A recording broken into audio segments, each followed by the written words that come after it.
Welcome back to Trackside Conversations, the podcast where we get behind the job titles and hear the real stories from the people who keep our railway moving. I'm your host, Alan Devlin. If you listened to part 1 of my conversation with Rob, you'll already know why I decided this one needed 2 parts.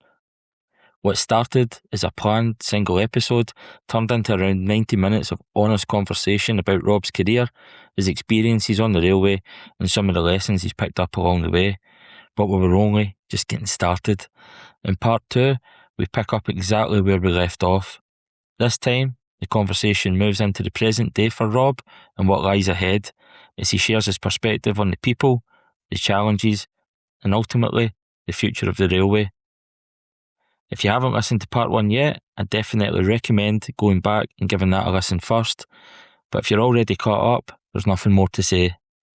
This is episode 2, part 2 of Trackside Conversations with Rob Mawby. Let's get straight back into the conversation. So moving on to RPD. So for the listeners who may not be familiar with RPD, I know you've touched on a little bit, but can you tell us about the organisation and its mission within the rail industry?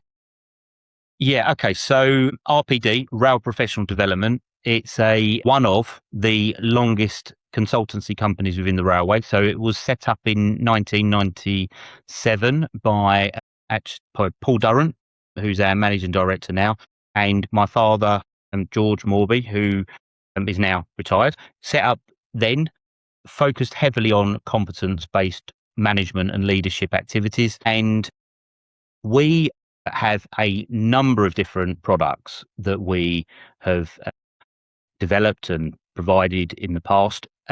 Our main role come from consultancy. And so we were involved with, this was before my time, but working at RPD, but we were involved with things like the introduction and setup of Laurel, which now is First Rail London. But when that first became a concession under TfL, the owning franchises or concessions, the owning companies came to RPD and said, look, okay, we need to make sure our people are trained to the best. Can you develop us a industry leading training program, which was the birth of what we've been talking about now about experiential learning. And a few people that are still about on the railway today were involved with that. And so was really heavily involved in the new train introduction, so about understanding the competencies required about new trains. We did that with what was then London Overground Rail Operations Limited, moved on to being ARL, Arriva Rail London, what we know now as London Overground with all the different named lines that are there. And the concessions moved on to being First Rail London now, which again, we still do some work with, but also setting up a Crossrail. So that's how I was working more directly with Rail Professional Development. We fundamentally did consultancy, but one of the things that we also did very early on is that competencies and competence assessments traditionally have been on paper and pen. So an assessment would take place and the assessor would then write pages upon pages of evidence that this person's undertaken this and these are the things that they're now competent on. Our system, Assure, was an early product that was developed to remove paper and to remove and make the job of assessors and managers easier to do. And it was a very simple system at the time, which recorded, people would go online onto a database, record the assessments, and it would track that. The system has moved on vastly now, so we track accident and incident investigations within that.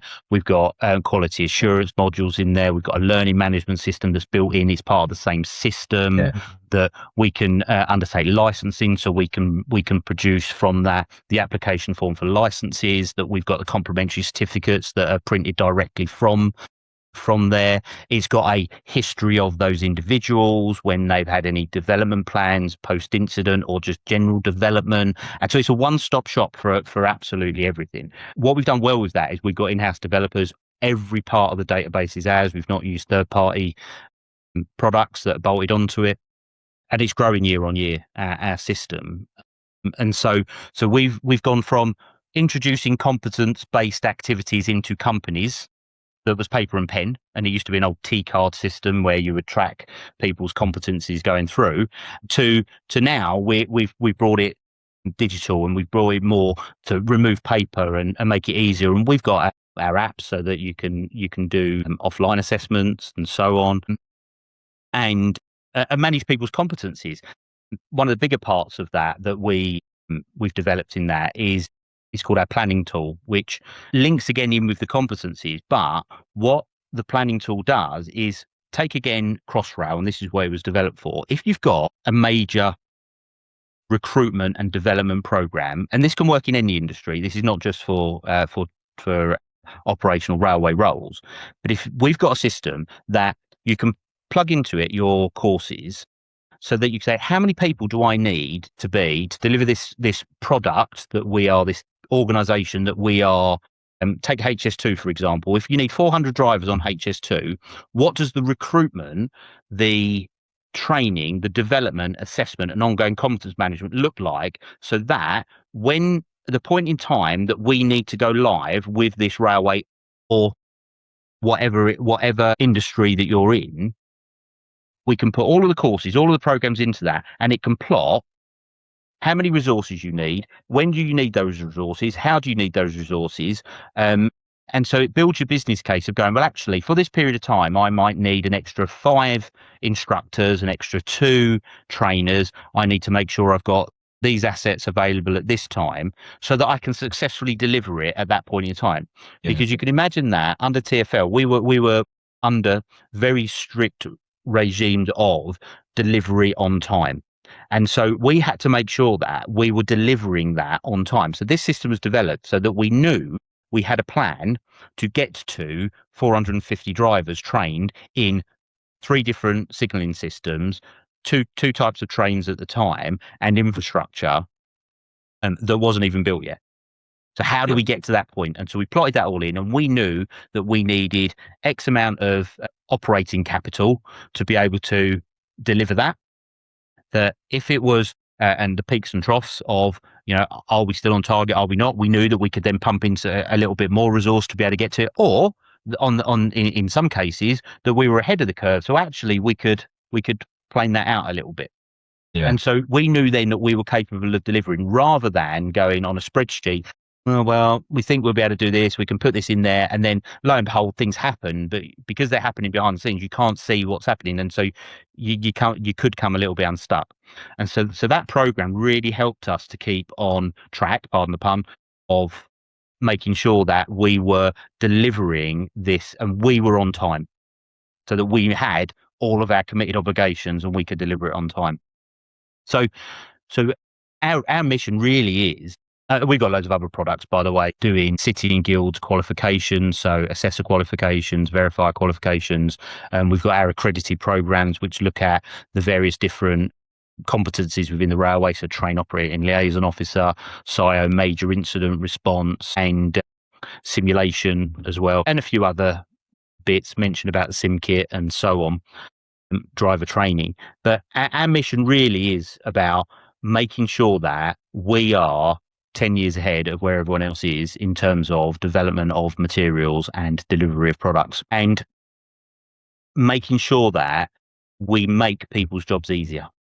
So our whole job is about supporting the industry to streamline the processes and procedures that people operate under, so that people become more efficient, people can spend more time with people, they haven't got to worry about all the paperwork. One of the things about our system which I didn't mention is that data is really important. Obviously, and data is secure within the system, but data is really important, because if you've got data, you can do something about it. Absolutely. And so if you can see today, and I could run a report on any one of our sites and say, how many medicals are expiring within the next 6 months? Yeah. So what does that mean for me as an organisation of how much I've got to pay out in medicals? So from a finance perspective, you're already setting up that I need to pay for that. We need to make sure that we've got that.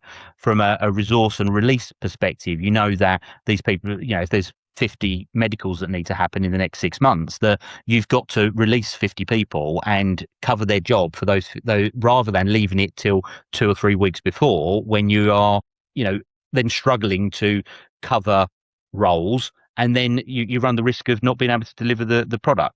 So data is key, and one of the things that we can do with the data is pull that data out.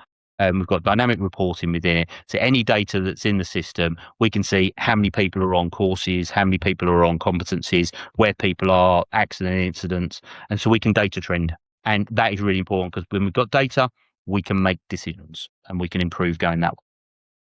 Definitely. You've done well there, Rob, because I think you've answered a few questions that is about to line up. But what you've clearly outlined there is how RPD went from people and organisations maybe taking that reactive approach to a proactive approach, and you've managed to, rhyme off the sort of benefits there that is to, the organisations and the industry itself around, being more efficient, cost effective, and all the benefits that come with that approach and way forward.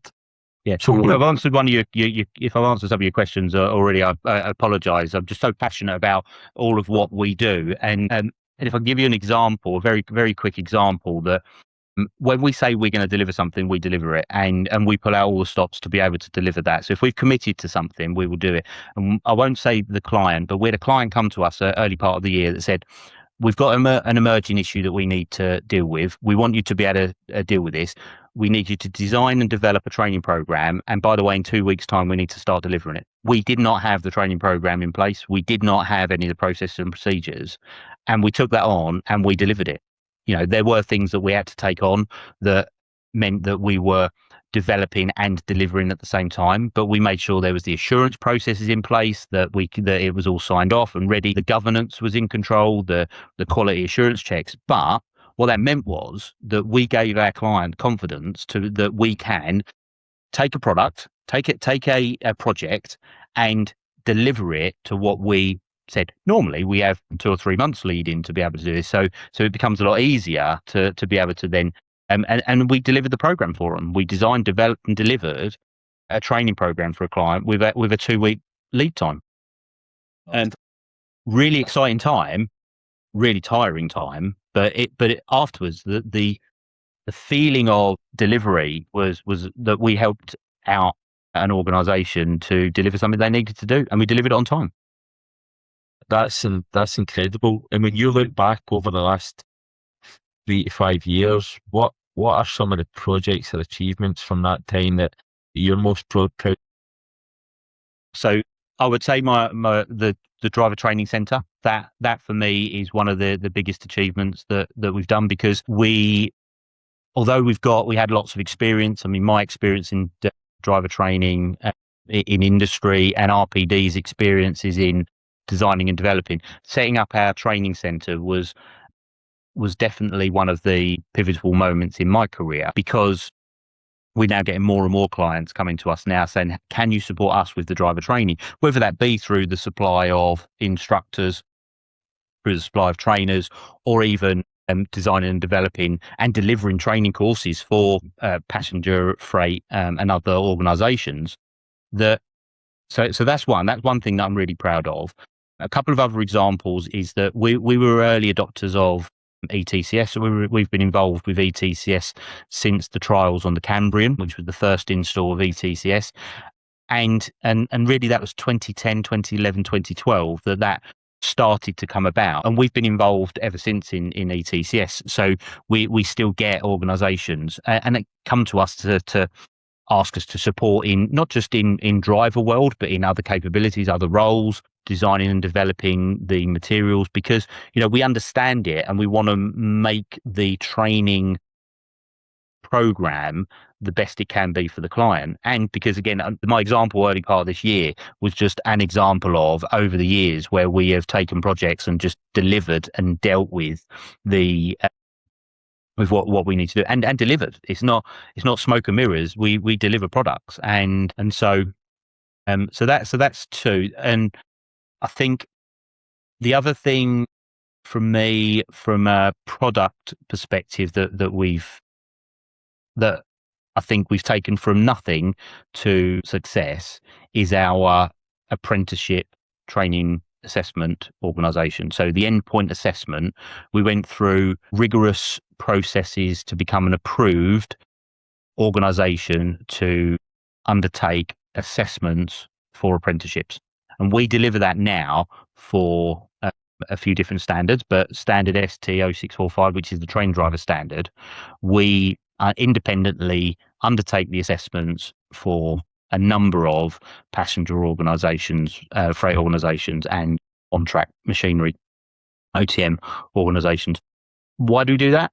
Well, we didn't think that we would go into this world because it's very government control. We deal with delivering products, so it was our second, because the first was becoming a training examination centre, but a second where we become a kind of regulated in terms of that. But why did we do that?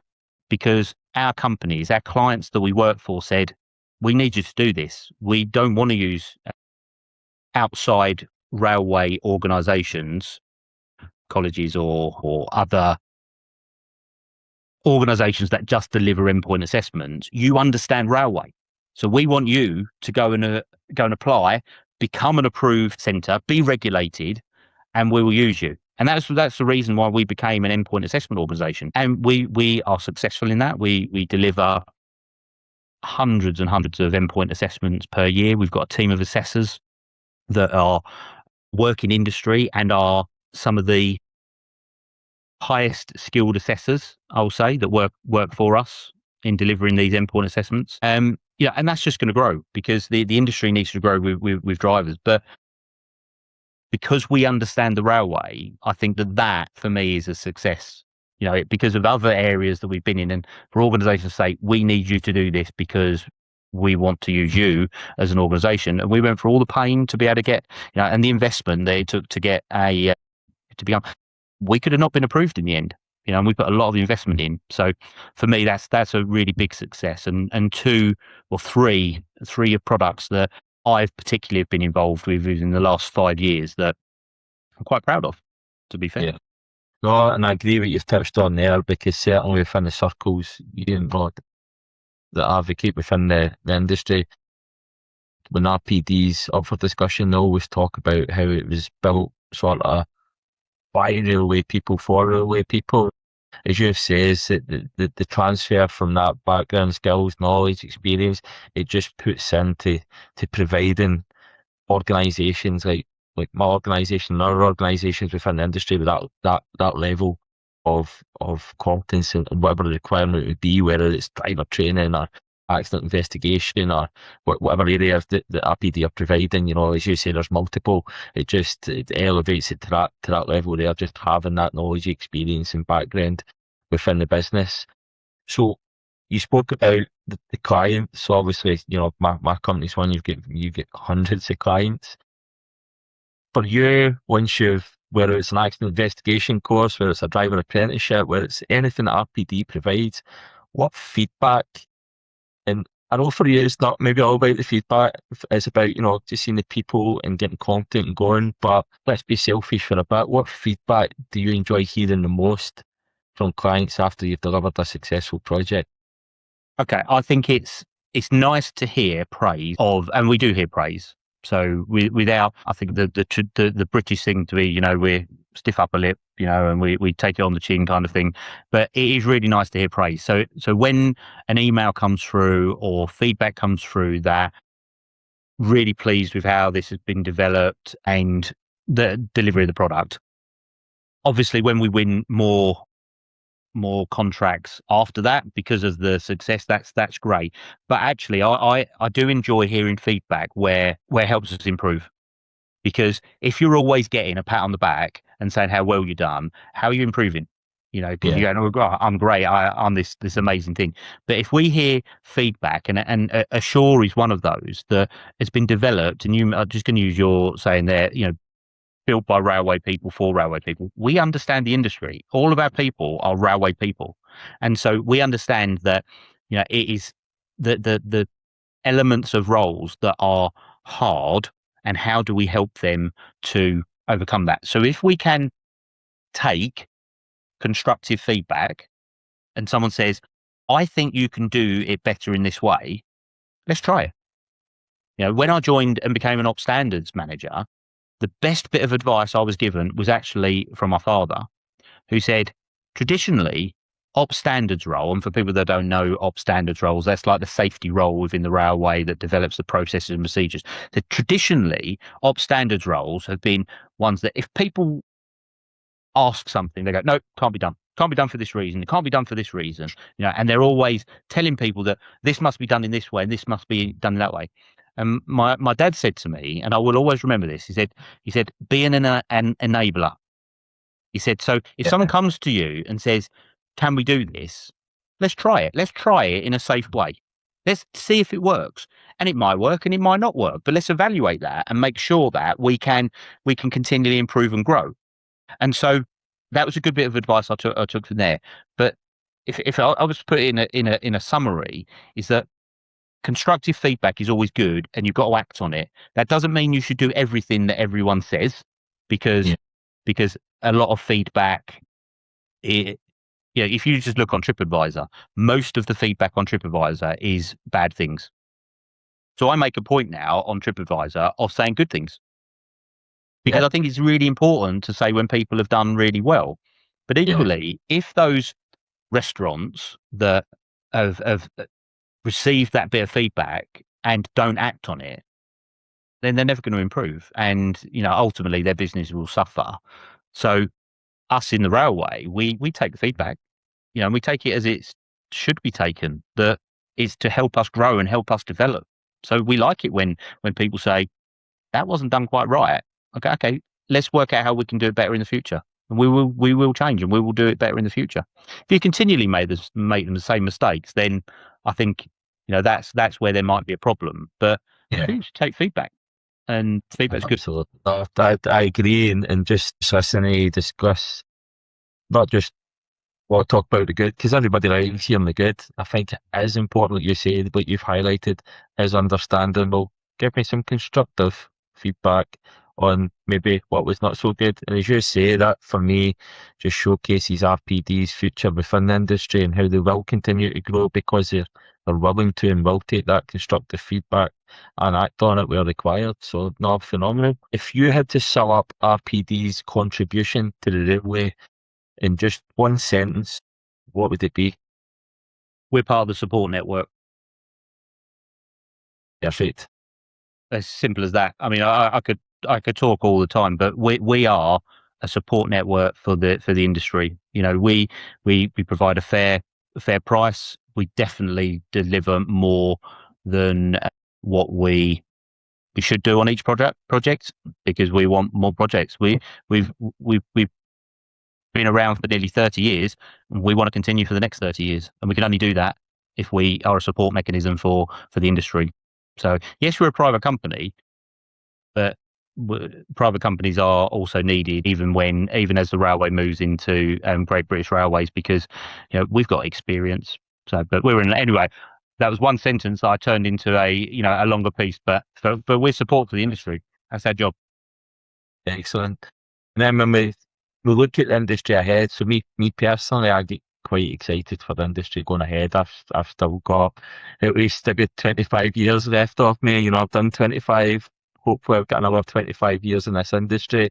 I'm involved in ETCS just now, so ETCS is exciting me because it seems, a step forward. What excites you most about the future of the railway industry? What's exciting you most about what we do?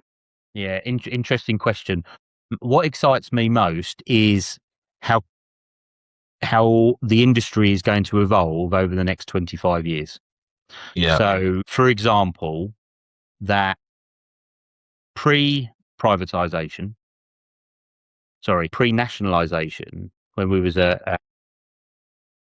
take British Railways, for example, before we became franchised operators. And the railway was, in my opinion, and this was before I joined the railway was declining. So in the 60s, had the beaching axes, which, lots of railways that we probably could do with today are no longer there. Some have reopened again. But the railway was declining. There was no investment. There was no improvement. Most of the rolling stock at the time was 40 plus years old over most of the country.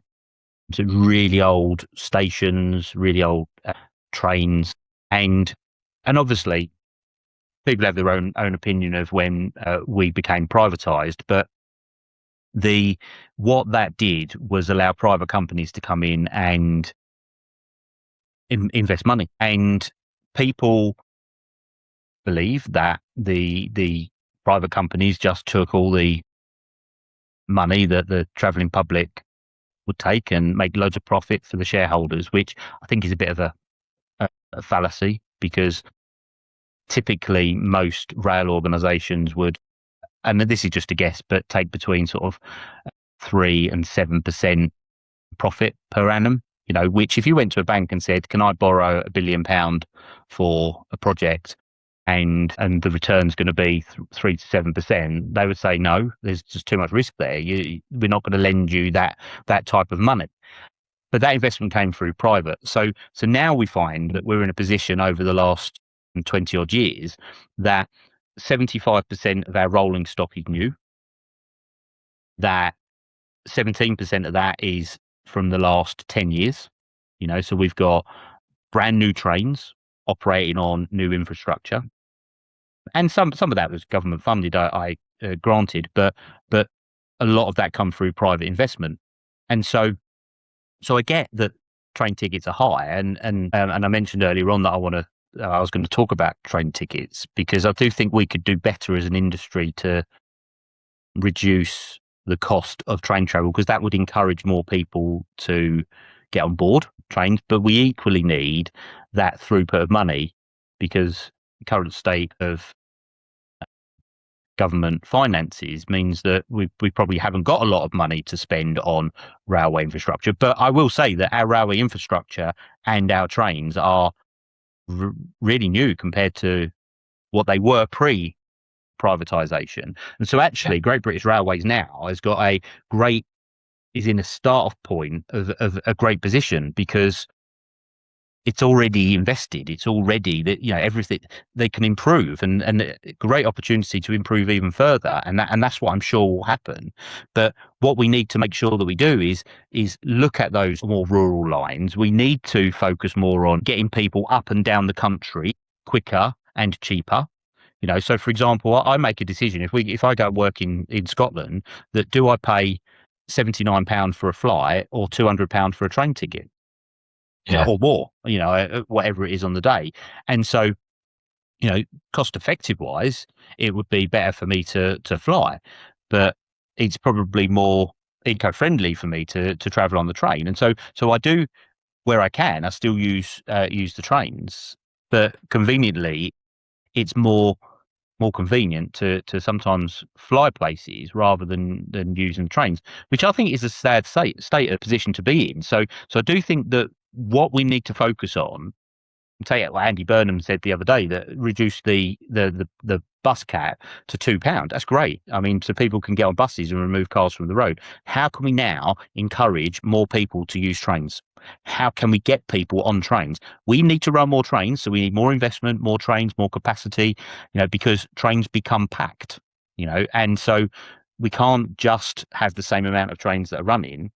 But what GBR has the opportunity to do is go, actually, are the trains in the right places? So have we got the right amount of trains? Have we got the right amount of staff working on those areas? So I think the future of the railway looks really good. I'm really pleased to be a part of that and help support that going forward. Exciting times. I really do think it's exciting times going forward.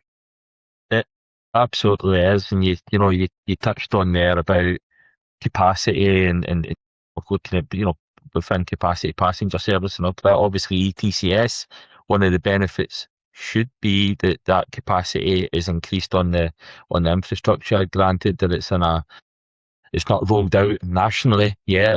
That'll be over a number of years, etc. But hopefully things like new technology such as ETCS will see a more effective, higher capacity railway running. Take ETCS, Alan. The ETCS is now it's a proven system, and so there are a number of different projects that are going on across the country. You know, for example, the Trans-Pennine route upgrade, Brighton Main Line's one that's coming up in the next few years, and the East Coast Main Line now. We've got Thames Link, which has got ETCS and ATO, and the Great Western. But I'm going to say about 7 or 8 years ago, Network Rail published a report that said, over the next 25 years, this is the rollout plan for ETCS across the country.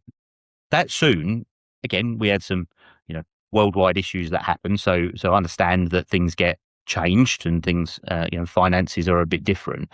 But if I could encourage government to do one thing, and that is roll out quicker ETCS, that would seriously benefit the railway, because we're not in that design and development phase now. We've got products, we've got trains that can operate, we've got trains that are operating on lines that are capable of being with a very little software upgrade, or tweaks to it, that are capable of operating under this new signalling system that don't operate on those lines now.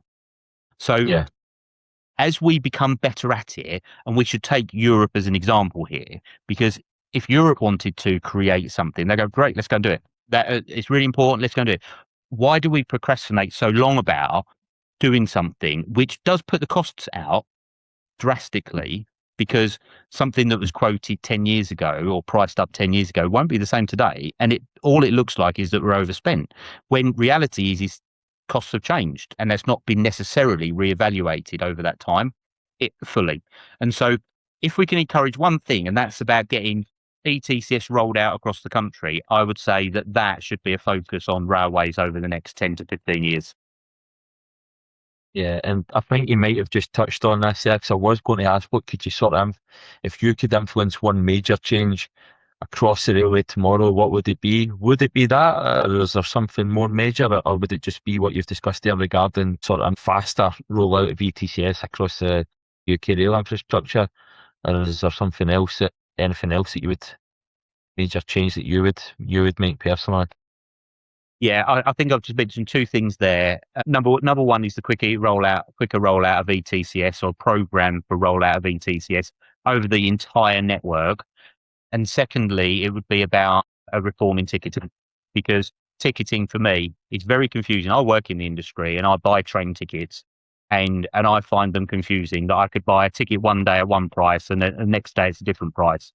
Or I go to a ticket office and it's one price, or I buy online, it's a different price. Needs to be simplified. Make it simple for people to do. Otherwise, people will become confused.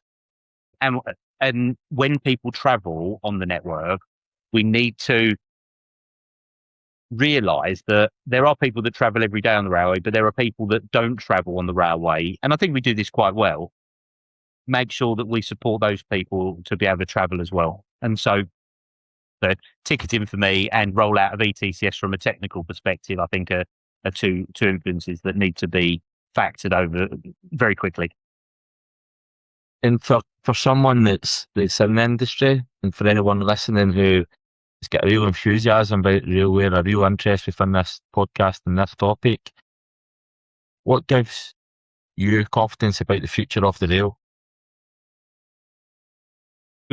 Future about confidence in rail is that,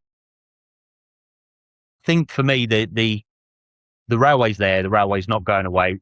We've already done a lot of investment in the railway, over the last 20 or 30 years. That should continue. Railway should be the backbone of Britain, even with freight. So we got get more freight onto rail, get more people onto rail, because ultimately that's what we're all here for. We're here to move things around. I think we could use rail more. So there's a few organisations that looked at moving parcels with rail, small parcels, to taking sort of older rolling stock and turning them into parcels. So companies like Amazon and DHL should really capitalise on that, because where if you put a single lorry on a route between London and Edinburgh, or Edinburgh and London, whichever way you want to go, and and that might take 12, 14 hours of lorry driving to get there, with the brakes and the time, etc. Whereas with a train, you could have 3 lorry loads or 4 lorry loads in one train, and get up to anywhere in the country 4, 5, 6 hours. And so we can move parcels quicker. And there are a few organisations out there, without promoting them, that are already looking into that, about moving small parcels in and out of major cities and major hubs, particularly with the likes of congestion charging, that they can pull into major stations and unload on cages, go onto the back of electric lorries and electric trucks, and then go to those parcel points that are at stations, and people can come along and pick their parcels up, rather than, so the logistics around that, an initiative that a couple of organisations that I've spoken to recently, is about supporting the NHS with moving blood parcels from one end of the country to the other on secured lockers on trains.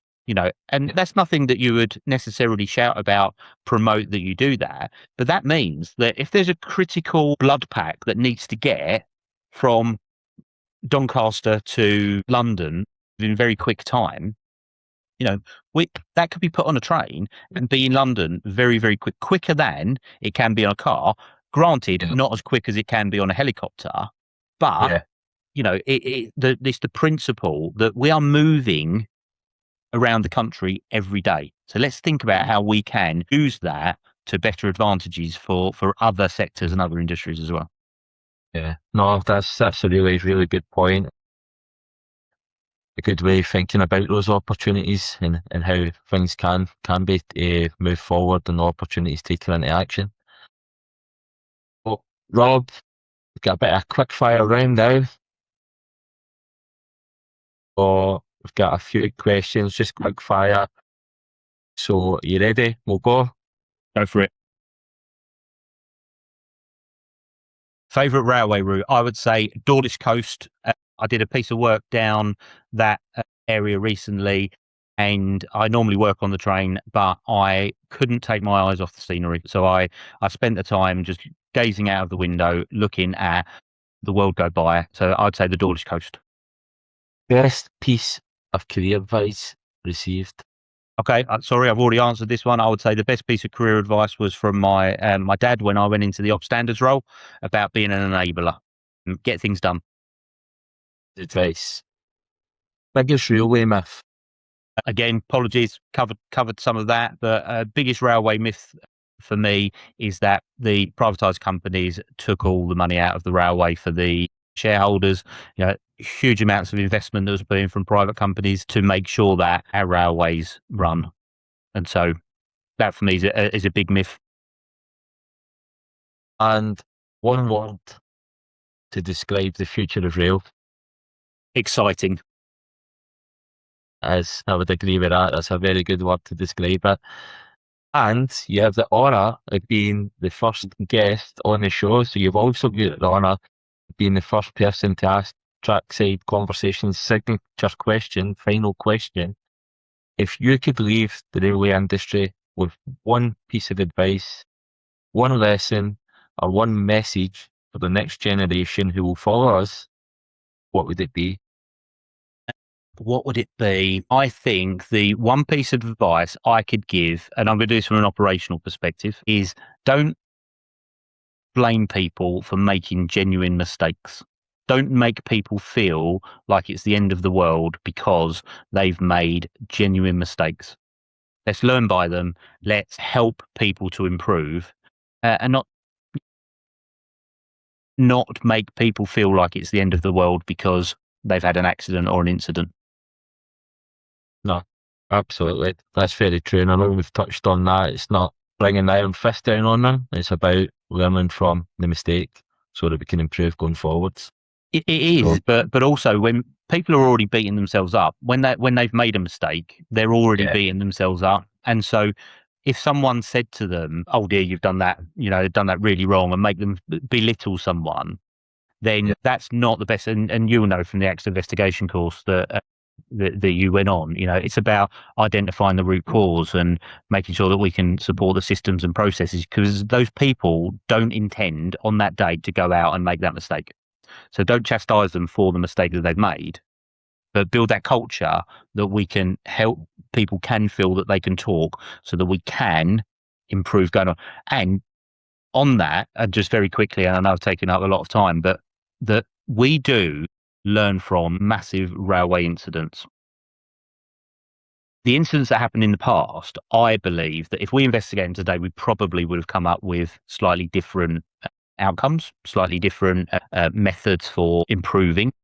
But we should still remember Yeah, it's kind of like the corporate knowledge of we must remember what happened then, because that is the fundamentals of what we would do today to improve things, and learn by those. And, take Ladbroke Grove, Southall, Clapham, and even the King's Cross fire, that we learned a lot of lessons, and a lot of things changed after those incidents. So we can't forget that. And most of the people now that work on the industry weren't about then. So we have to keep bringing that to people's forefront.